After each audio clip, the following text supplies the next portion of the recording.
The millionaire waited furious for divorce until his ex arrived with twins. Before we start, leave a comment telling us what city you're watching from. When the story is finished, don't forget to rate it from 0 to 10 and make sure to follow our channel for more stories like this. Now, sit back and enjoy every detail. The unexpected arrival.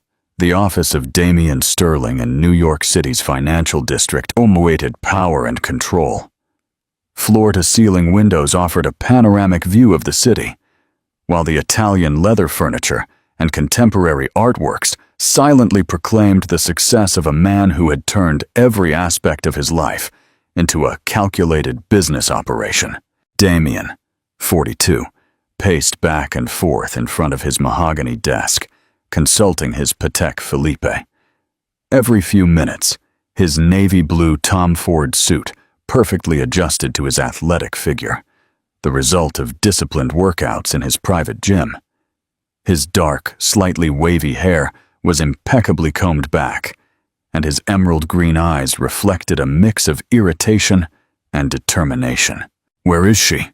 he muttered, clenching his jaw as he looked at the perfectly arranged divorce documents on his desk. His personal assistant, Beatrice, poked her head through the office door. "Mr. Sterling, Mrs. Hayes just arrived in the building. She'll be here in 5 minutes." Damian nodded curtly, adjusting his Italian silk tie. 2.5 years had passed since the separation, and the time had finally come to close this chapter of his life. Clara had been an unexpected complication in his perfectly structured world. He vividly recalled their first meeting at a sustainable technology conference in Seattle. Clara Hayes, then 26, was a brilliant environmental engineer who had challenged every one of his preconceptions. Her light brown hair with golden highlights framed a face with delicate but determined features, and her honey-colored eyes held an intensity that had instantly captivated him. During 4 years of marriage, Clara had been the only person capable of making Damian question his priorities. She talked about building a home, having children, creating something beyond the numbers in a bank account. But Damian had built his empire on the foundation that emotions were weaknesses and emotional commitments were unnecessary risks. The separation had been inevitable. Clara wanted a family. Damian saw children as unpredictable variables that could compromise his business focus. She sought emotional stability. He offered financial stability. In the end, neither was willing to yield, but keeping the divorce process in limbo had been a calculated decision by Damian. A part of him, a part he refused to acknowledge, believed that as long as the papers weren't signed, there was still a chance Clara might reconsider. Or maybe he just liked having control over when and how that chapter would close. The pressure from his New England family and his lawyers had finally forced him to act. His father, Mr. Edward Sterling, had been especially blunt during their last family dinner at his Hamptons mansion. "Damian, a man who cannot close his personal affairs does not deserve to run a business empire. Sign those damned papers." The sound of heels on the marble hallway interrupted his thoughts. Damian turned toward the window, adopting the posture he used in the most tense negotiations: control, distance, authority. "Mrs. Hayes," Beatrice announced from the doorway. Damian did not turn immediately. He listened to Clara's soft footsteps entering the office, followed by a strange sound he couldn't identify. A small metallic noise, like wheels on the marble floor. "Hello, Damian," Clara's voice said, as serene and musical as he remembered. He turned slowly, prepared to maintain the professional composure he had perfected during years of high-level meetings. But what he saw left him utterly paralyzed. Clara stood there, more beautiful than ever, her hair pulled back in an elegant bun, and a navy dress that enhanced her slender figure. But she wasn't alone. Beside her was a double stroller, and in it, 2 pairs of green eyes identical to his own looked up with childish curiosity. Damian's world collapsed in that instant. The control, the planning, the business logic. It all vanished as he looked at two small children who had his same eyes, his same aristocratic nose, his same wavy hair. Clara held his gaze, waiting. The divorce documents remained on the desk, suddenly irrelevant. "Clara," Damien said softly, "I think there are some things we need to talk about before signing any papers. The 2-year secret, the confrontation." Could Damien have ever imagined that the day he planned to close the most complicated chapter of his life would become the beginning of something completely unexpected? The silence in the office became deafening. Damien stood motionless, staring at the two small faces looking up from the stroller. The boy, dressed in a navy shirt, brought a small toy car to his mouth, while the girl, in a light pink dress and her hair tied in 2T and pigtails, reached out her little arms toward him with an angelic smile. "How old are they?" Damien managed to articulate, his voice barely a hoarse whisper. 2 years and 3 months, Clara replied, maintaining her composure, though her fingers trembled slightly as she stroked the girl's hair. "They are Matthew and Sophia." Damien felt as if he had been punched in the stomach. He did a quick mental calculation. The separation had occurred 2.5 years ago. Clara had been pregnant when they separated, and he hadn't known. "Why?" he started, but the words caught in his throat. Clara took a deep breath, gathering the courage she had been building for months for this moment. "Because I tried to tell you. I called you 17 times in the first 3 months after the separation. I sent you emails. Your assistant kept telling me you were in important meetings, that you would call me back, but you never did." Damien closed his eyes, vividly recalling those days. He had instructed Beatrice not to forward Clara's calls. In his business mind, he had classified any contact with his ex-wife as counterproductive to the emotional separation process. "When I finally realized you didn't want to speak to me," Clara continued, her voice gaining strength, "I decided I would raise our children without complicating your life. After all, you were always very clear about your opinion on having a family." Sophia began to make small noises, reaching her arms out to her mother. Clara lifted her gently, cradling her against her chest.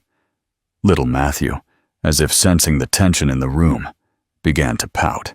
Damien slowly approached the stroller, each step feeling as if he were walking through time. He knelt down to Matthew's level, and the boy looked at him with those green eyes identical to his own.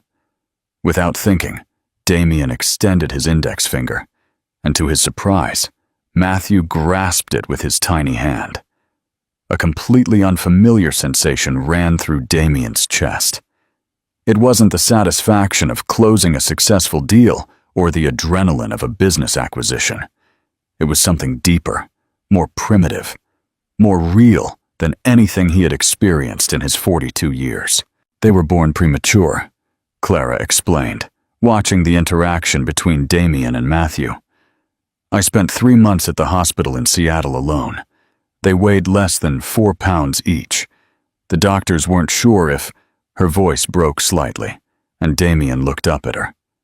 For the first time, he noticed the small lines of fatigue around her eyes, the paleness in her skin that spoke of sleepless nights and worry. "But they fought," Clara continued, kissing Sophia's forehead. "They're strong like you. Stubborn, too," she added with a smile that didn't reach her eyes. Damien slowly stood up, without letting go of Matthew's finger. The reality of the situation was beginning to penetrate his analytical mind. He had 2 children. He had been a father for 2 years and 3 months without knowing it. While he was focused on expanding his tech empire across Europe, Clara had raised their children alone. "Where have you been living?" he asked, his voice rough with contained emotion. "In an apartment in the Greenwich Village neighborhood in Seattle. I work as an independent environmental consultant. It's not much, but it's enough for the 3 of us." The word enough resonated in Damien's mind like a slap. He had properties in New York, Seattle, the Hamptons, and London. His bank account could sustain a small nation, and his children had been living on enough. Sophia began to babble something that sounded like Dada, and both Damien and Clara froze. The little girl reached out her arms to Damien, as if recognizing him instinctively. Damien murmured, completely disarmed. "Children have a special intuition," Clara said softly. "They always ask for their dad. I tell them that Daddy works a lot, but that he loves them." Damien felt a knot in his throat that threatened to choke him. For 2.5 years, he had been living a lie, believing he had made the right decision by prioritizing his career over family. But looking at these two tiny beings who carried his blood, he realized he had missed the first steps, the first words, the first smiles of his own children. The sound of Damien's phone interrupted the moment. It was his senior partner, Mark Edison, likely calling about the board meeting scheduled for that afternoon. Damien looked at the phone, then at Clara, then at his children. For the first time in his adult life, he did not answer a business call. "Clara," he said, his voice loaded with a vulnerability she had never heard. "I need you to explain everything to me, every detail. Every moment I've missed." Clara nodded, and in her honey eyes, Damien saw something he hadn't expected. Hope. The divorce documents still lay on the desk, but they suddenly seemed to belong to another life, to a man who no longer existed. The confession and the new vows, the rebuild. Clara settled onto the leather sofa in the office, holding Sophia in her lap, while Matthew cautiously explored the area near the desk, under Damien's watchful eye. The elegant office, designed to intimidate business partners and competitors, had transformed into an intimate, vulnerable space. Damien took off his suit jacket and rolled up the sleeves of his white shirt, a gesture Clara recognized as his old way of preparing for important conversations. He sat in the chair opposite her, leaning forward with his elbows on his knees. "Tell me about the pregnancy," he said, his voice softer than Clara had heard in years. "I want to know everything." Clara stroked Sophia's silky hair as she gathered her thoughts. For so long, she had imagined this moment, but never this way. "I found out I was pregnant 2 weeks after you moved out of the Seattle apartment," she began. "At first, I thought it was the stress of the separation. When the doctor confirmed they were twins, the first thing I did was pick up the phone to call you." Damien closed his eyes, the weight of his past decisions crushing him like a marble slab. "But your assistant told me you were in London closing the acquisition of that AI company that was crucial for your European expansion, and that you couldn't be interrupted. Technova Systems," Damien muttered. "I closed that operation in 6 months. I thought it was the most important thing in my life." Clara nodded with a bitter smile. "For the next few weeks, every time I called, there was a new business crisis. A meeting with Japanese investors, a conference in Berlin, problems with competition in the French market. Your world kept spinning, and I was throwing up every morning, wondering how I was going to raise 2 babies alone." Matthew approached Damien with a small truck in his hands, timidly offering it. Damien took it, his fingers trembling slightly as he examined the worn plastic toy. "When were they born?" Damien asked, his attention split between Clara and the little one, who was now tugging at his pant leg. "March 15th, at Mount Sinai Hospital in Seattle. 2 months early." Clara took a deep breath. "I had contractions while I was at the supermarket buying prenatal vitamins. An older woman helped me call an ambulance." The image of Clara, alone and scared in a hospital, while he was likely in some business meeting, pierced Damien like a dagger. Matthew weighed 4 pounds. Sophia was only 3.5. They put them in incubators immediately. The doctors told me the next few days would be critical. I spent 72 hours without sleep, sitting between the 2 incubators, singing lullabies to them through the glass. Sophia had begun to fall asleep in Clara's lap, her small fists clenched over the fabric of her mother's navy dress. Matthew, meanwhile, had decided that Damien was interesting enough to investigate his Italian leather shoes. "Were you completely alone?" Damien asked, kneeling down to Matthew's level. "My sister Paloma came from Boston when she could, but she had her own job, her own children. She couldn't stay long." Clara smiled faintly. "The first few months were intense. Premature babies require special care. Feedings every 2 hours, medications, constant visits to the pediatrician." Damien watched as Matthew had begun to unlace his shoes with the concentration of a surgeon. Something profoundly paternal awoke in his chest, an instinctive protection he had never felt for anything or anyone. "How did you get work?" he asked, carefully lifting Matthew and sitting him on his knee. The boy looked at him curiously, then smiled, revealing tiny white teeth. "Project-based work, mainly environmental impact assessments for small companies. I could do it from home while they slept." Clara settled deeper into the sofa. "It wasn't what I had planned for my career, but it was what I needed to be with them." For the first time, Damien truly allowed himself to observe Clara. She was still beautiful, but there was a new strength in her features, a maturity that spoke of sleepless nights and difficult decisions made in solitude. She was the woman he remembered, but transformed by the experience of motherhood. "Why did you decide to contact me now?" Damien asked, his voice loaded with determination. "Why after so much time?" Clara looked away toward the windows overlooking New York, gathering courage for the hardest part of the conversation. "Because Sophia started asking why she doesn't have a dad like the other children at the park, and because Matthew drew a family at his nursery, and when the teacher asked him about Dad, he pointed to an empty space on the paper." Her voice broke slightly. "I couldn't keep making up excuses. They deserved to know their father. And you deserved to know they existed." Damien felt as if someone had completely rewritten his definition of success. Everything he had built, all the companies he had acquired, all the millions he had accumulated, paled compared to Matthew's smile and the way Sophia had instinctively called him Dada. "Clara." His voice was rough with emotion. His phone rang again. This time, Damien didn't even look at it, but Clara did, and in her eyes, he saw the familiar fear, the fear that Damien would choose his business over his family, as he always had. The moment of truth had arrived. Without taking his eyes off Clara, Damien reached for his desk and completely turned off his phone. The simple but profoundly symbolic gesture resonated in the silence of the office like a declaration of war against his old life. "No more," he murmured, more to himself than to Clara. "I'm not going to choose wrong anymore." Clara felt a lump in her throat.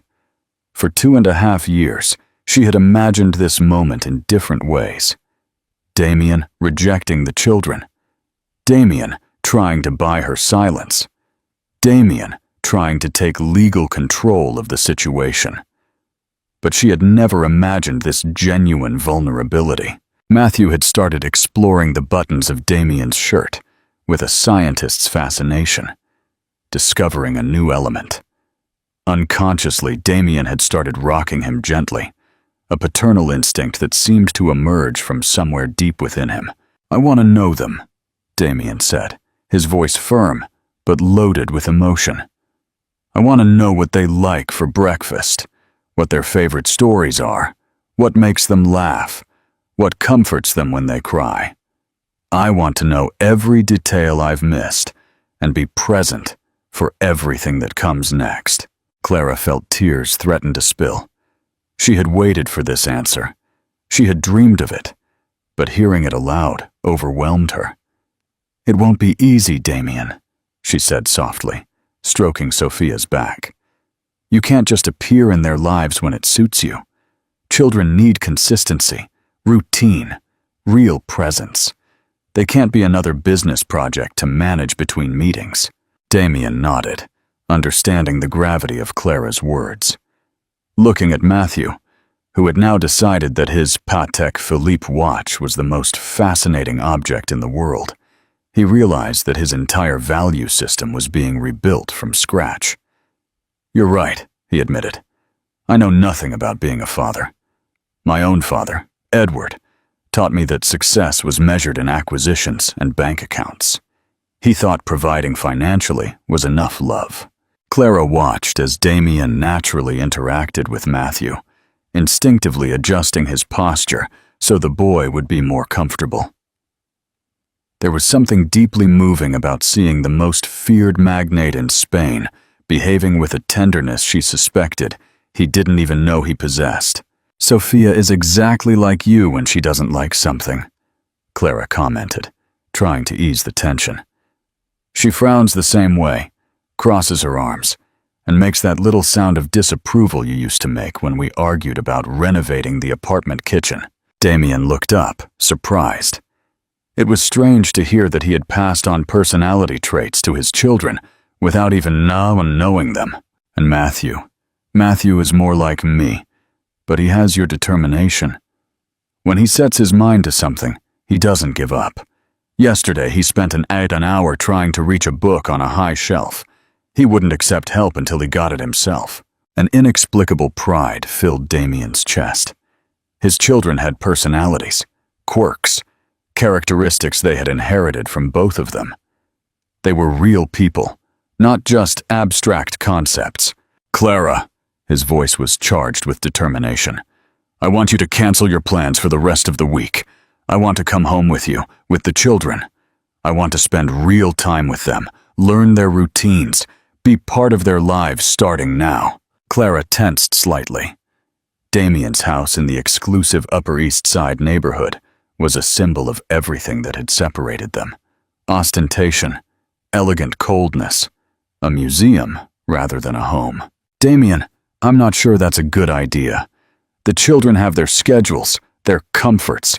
You can't just move their entire lives to New York and expect them to adapt." "Then I will modify my world to adapt to them," Damien replied without hesitation. "I can convert 2 rooms into children's bedrooms. I can hire the best nanny in New York. I can—" "No," Clara interrupted firmly. "The children don't need the best nanny in New York. They need me. And if you're going to be part of their lives, you need to understand that fatherhood is not something you can outsource or buy." The reprimand hit Damien like a cold bucket of water. Of course, his first reaction had been to try to solve the situation with money and hired personnel. It was exactly the kind of thinking that had destroyed their marriage in the first place. Sophia woke up at that moment, looking around with green eyes that were a perfect mirror of Damien's. Seeing him, she reached out her little arms to him again with an angelic smile.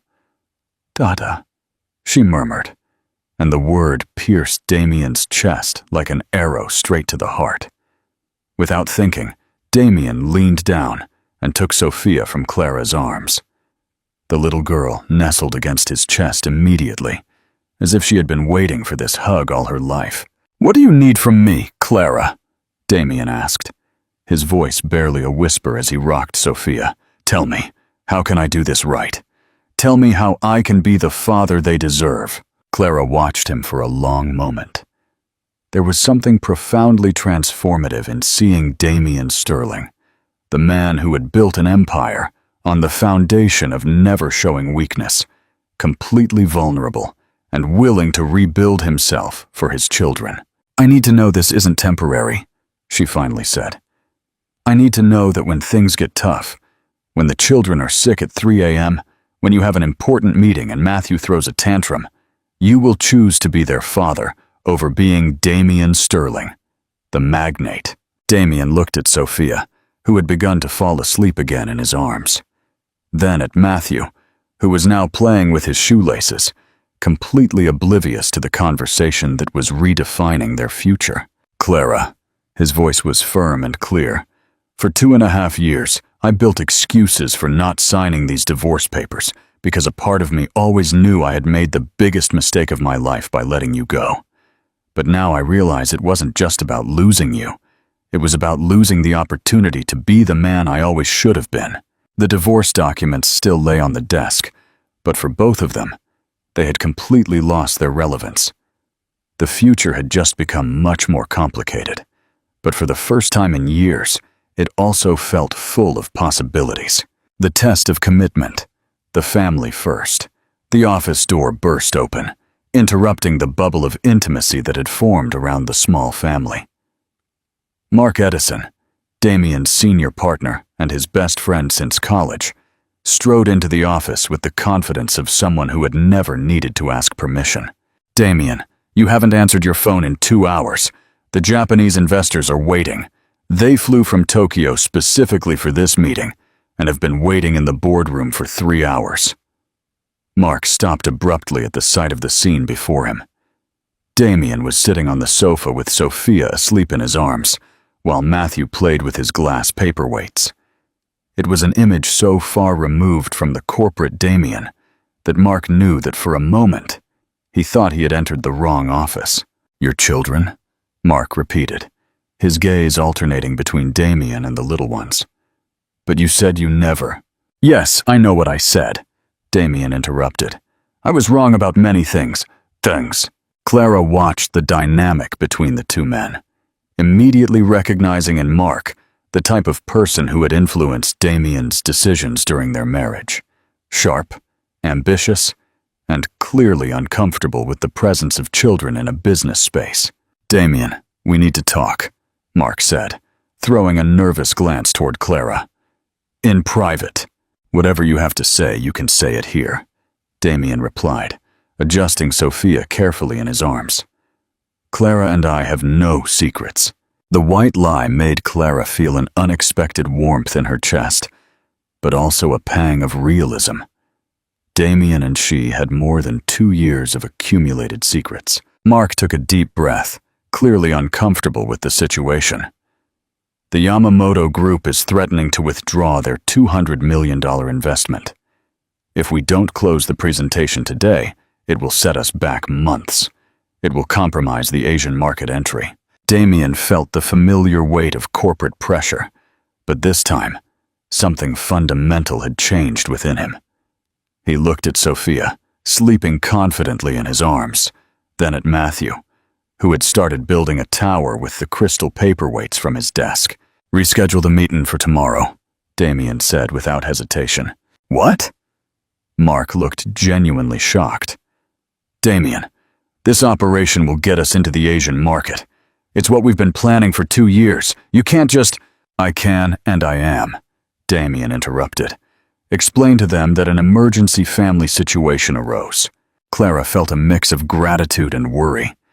She didn't want to be the reason Damien lost major opportunities, but she also couldn't deny the satisfaction of seeing him finally prioritize something other than business. Mark stepped closer, lowering his voice but not concealing his frustration. "Damien, I don't know what's going on here, but you cannot make $200 million decisions based on this." He vaguely gestured toward the children. "I thought we agreed that your personal life would not interfere with—" "My personal life just completely changed," Damien cut him off, his voice taking on a dangerous edge that Clara recognized from their tensest days of marriage. "And if you can't adapt to that, maybe we need to reconsider our partnership." The silence that followed was so tense that even Matthew stopped playing and looked up at the adults curiously. Clara realized she was witnessing a defining moment in Damien's life, and, by extension, the future of their family. Mark backed away slightly, clearly recalculating his strategy. "Fine," he finally said, his tone more conciliatory. "I will reschedule the meeting, but Damien, I need you to understand the implications of—" His sentence was interrupted by the sound of the door opening again. This time, it was Mr. Edward Sterling, Damien's father, accompanied by his personal assistant. At 72, Edward still radiated the commanding authority that had built the family empire. "Damien, your assistant told me you canceled all your meetings for the day without explanation. I expect you to have a very good reason for—" Edward stopped upon seeing the scene, his expression shifting quickly through confusion, recognition, and something that might have been genuine surprise. "And these are your grandchildren," Damien said, carefully standing up without waking Sophia. "Matthew and Sophia. They are 2 years and 3 months old." Edward Sterling, the man who had taught Damien that emotions were weaknesses and that business always came first, stood completely still. Clara could see the decades of corporate rigidity wrestling with something more primitive and human in his expression. 2 years, Edward murmured, doing mental math. "Since the separation?" "Yes," Damien confirmed. "And before you ask why we didn't know, the answer is that I was an idiot who refused to listen when Clara tried to contact me." Matthew, oblivious to the attention in the room, approached Edward with the natural confidence of a 2-year-old. He offered him one of the crystal paperweights as if it were an invaluable treasure. "For me?" Edward asked. His voice was surprisingly soft as he knelt down to accept the gift. Matthew nodded solemnly, then smiled with a joy so pure that even Edward's stern expression visibly softened. Clara watched as 3 generations of Sterling men interacted for the first time. Damien, protecting Sophia in his arms, with a tenderness he had never shown toward anything. Edward captivated by Matthew's innocence, and Mark in the background, clearly feeling like an intruder in what had become a family meeting. "Damien," Edward said, without taking his eyes off Matthew, "I think we have many things to talk about." The weight of the decisions made that day began to settle upon everyone present. Life, as they knew it, had irrevocably changed, and everyone would have to find their place in this new reality. But as Clara watched Damien rocking Sophia and Edward timidly playing with Matthew, she wondered if maybe, after so long, things were finally starting to fall into place. The second chance vows. The true home. An hour later, Damien's office had transformed into a makeshift family room. Sophia had woken up and was now cautiously exploring the area while Matthew had established an immediate friendship with his grandfather, who had sat on the floor with surprising dignity for a septuagenarian magnate.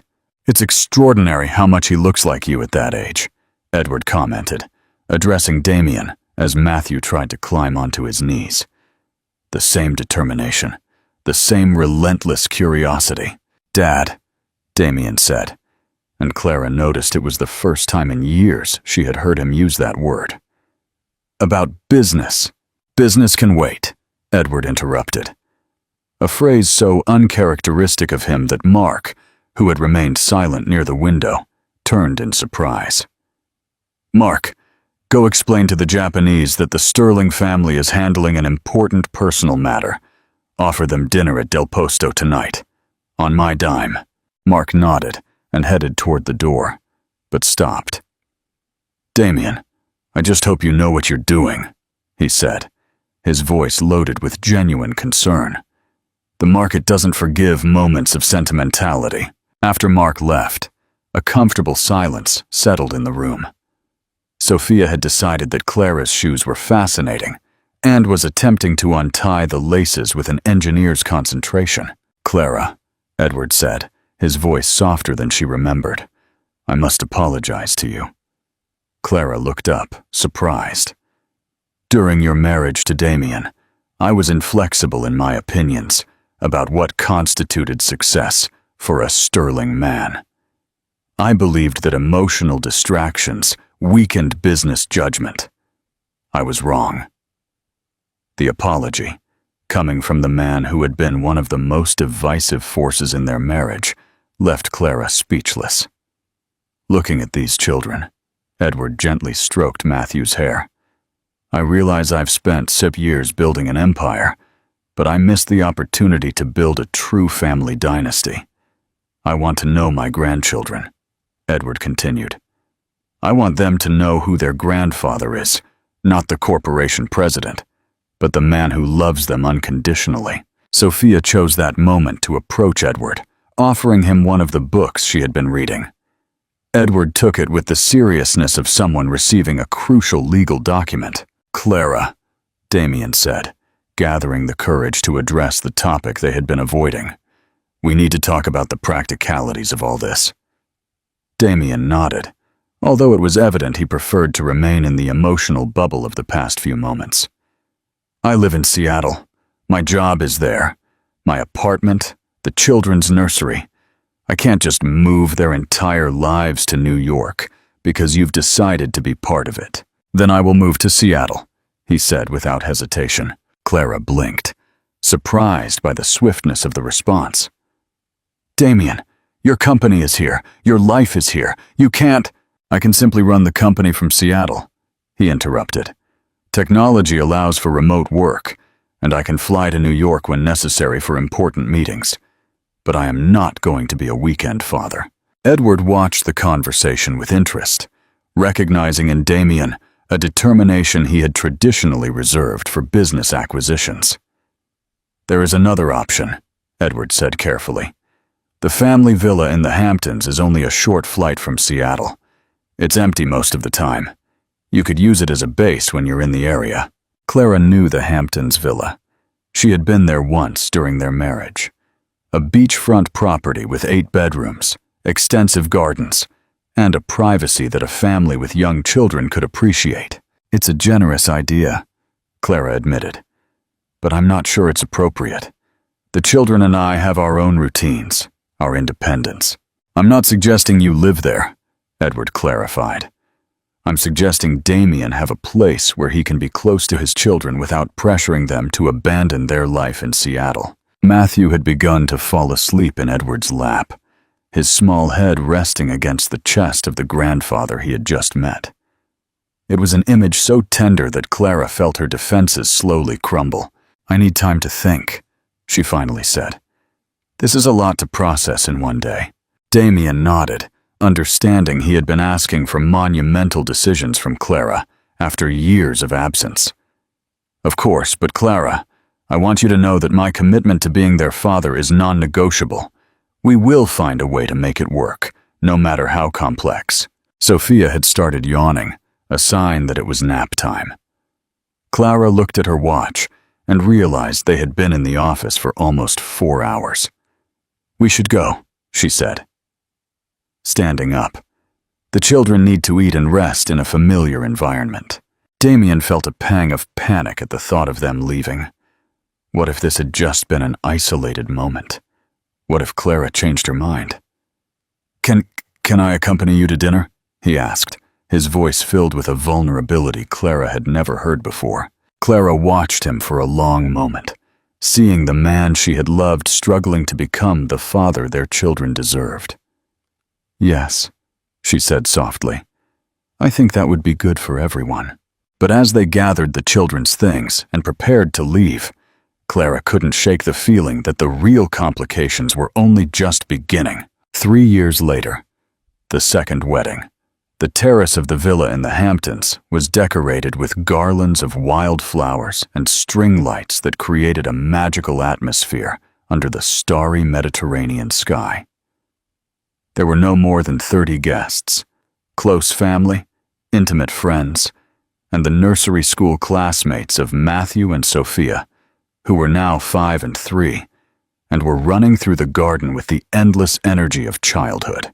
Clara, radiant in a simple but elegant ivory lace dress, watched from the window of the master bedroom as Damien tried to convince Matthew to keep his tie on for at least the ceremony. Her son, as stubborn as his father, had decided that ties were uncomfortable and unnecessary to express true love. He's right, you know, a voice said behind her. Clara turned to find Edward, fully recovered from his heart attack and looking more vital than ever. The last 3 years had been transformative for the Sterling family patriarch, who had discovered that being a grandfather was infinitely more satisfying than being a feared magnate. About the ties?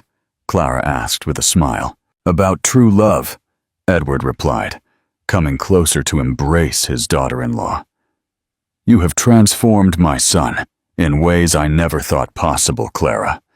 And you have given this family something all the millions in the world couldn't buy.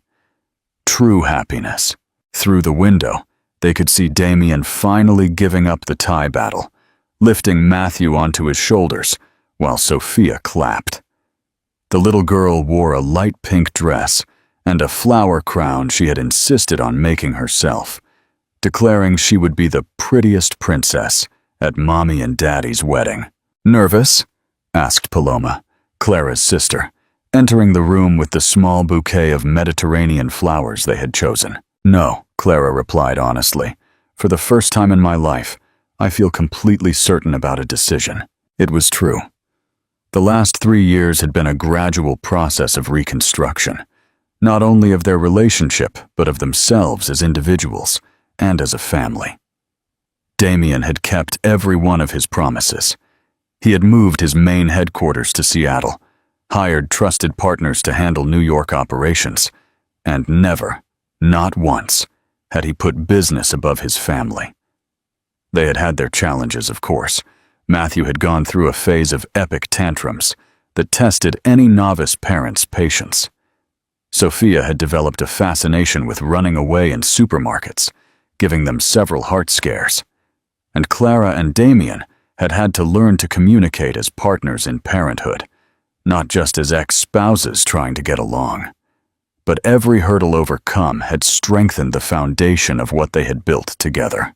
The soft music of the string quartet they had hired floated up to the room, signaling it was time to begin the ceremony. "Ready?" Paloma asked.